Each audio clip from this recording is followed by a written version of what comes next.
Assalamualaikum warahmatullahi wabarakatuh. Saya moderator dari kelompok 2 dengan judul materi landasan perkembangan kurikulum. Sebelumnya, izinkan saya memperkenalkan anggota kelompok saya. Yang pertama, ada saya sendiri, yaitu Rizky Aji Nugraha sebagai moderator, lalu ada Indah Nur Azizatisa dan Arif Wicaksono sebagai anggota kelompok. Kita langsung saja ke pembahasan materinya. Kurikulum dari berbagai sudut pandang. Yang pertama, pengertian kurikulum yang beragam. Kurikulum memiliki banyak pengertian yang bergantung pada perspektif ahli yang memandangnya.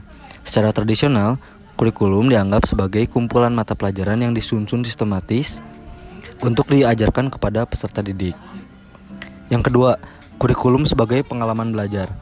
Selain sebagai mata pelajaran, kurikulum juga dipahami sebagai pengalaman belajar peserta didik, mencangkup aspek akademik dan non-akademik seperti interaksi sosial, kegiatan ekstrakurikuler, dan pengembangan keterampilan hidup. Yang ketiga, kurikulum untuk pendidikan holistik. Kurikulum juga sebagai pengalaman belajar menekankan pentingnya pendidikan holistik yang mencangkup aspek kognitif, afektif, dan psikomotorik peserta didik.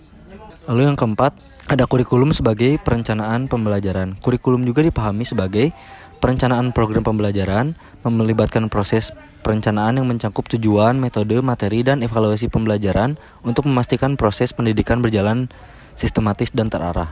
Perencanaan yang matang dapat membantu implementasi kurikulum secara efektif dan efisien dalam proses pembelajaran di sekolah. Pengaruh perkembangan ilmu, pengetahuan, dan teknologi terhadap perubahan kurikulum. Perkembangan ilmu, pengetahuan, dan teknologi mempengaruhi perubahan kurikulum karena membentuk kebutuhan dan tuntutan masyarakat yang berkembang.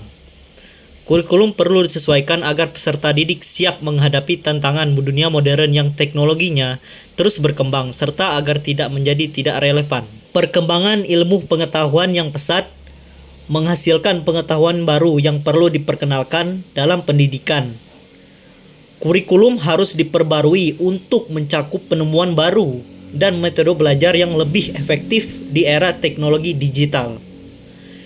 Teknologi baru seperti internet, komputer, dan aplikasi pembelajaran mengubah cara belajar mengajar menjadi lebih dinamis. Sehingga kurikulum harus disesuaikan untuk memanfaatkan potensi teknologi tersebut dalam memproses pendidikan. Perubahan teknologi juga memengaruhi jenis keterampilan yang dibutuhkan dalam dunia kerja dan masyarakat, seperti literasi digital, pemecahan masalah, kreativitas, dan kolaborasi. Kurikulum perlu direvisi agar siswa memperoleh keterampilan tersebut untuk bersaing di era globalisasi. Landasan pengembangan kurikulum yang kuat dan relevan. 1. Landasan filosofis. Kurikulum didasarkan pada filsafat pendidikan yang mencerminkan nilai-nilai, pandangan hidup, dan tujuan pendidikan nasional. Filosofi ini memberikan arah yang jelas bagi pendidikan, mengutamakan pendekatan humanistik, pragmatis, atau idealistik, dan menyesuaikan dengan budaya dan karakter masyarakat. 2. Landasan psikologis. Pemahaman tentang perkembangan psikologi peserta didik penting dalam pengembangan kurikulum. Kurikulum harus disesuaikan dengan tahap perkembangan kognitif, emosional, dan sosial siswa. Teori belajar seperti konstruktivisme, behaviorisme, atau kognitivisme menjadi panduan dalam merancang metode pembelajaran yang efektif. 3. Landasan sosiologis.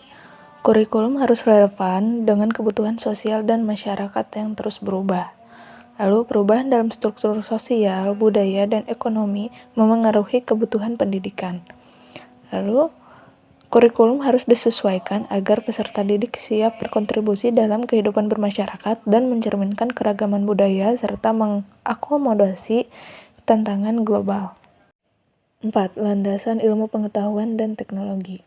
Kurikulum harus mengikuti perkembangan ilmu pengetahuan dan teknologi agar relevan.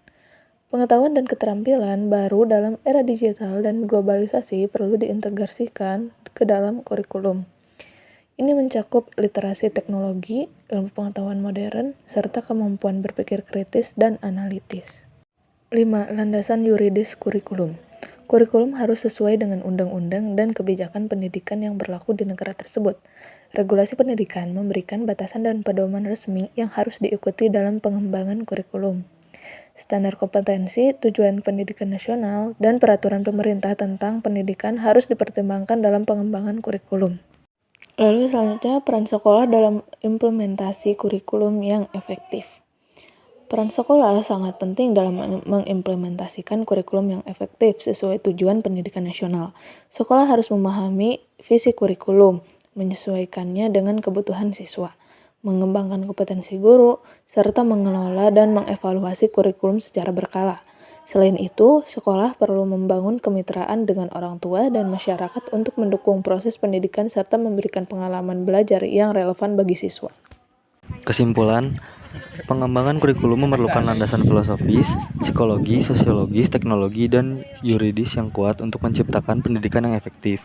Kurikulum harus memperhatikan pengalaman belajar dan merespons perkembangan ilmu pengetahuan dan teknologi. Sekolah berperan penting dalam mengimplementasikan kurikulum melalui pengelolaan yang baik, pengembangan kompetensi guru, serta kemitraan dengan orang tua dan masyarakat, guna mempersiapkan peserta didik menghadapi tantangan masa depan. Mungkin itu saja yang bisa kelompok saya presentasikan. Terima kasih telah menonton videonya sampai akhir. Wassalamualaikum warahmatullahi wabarakatuh.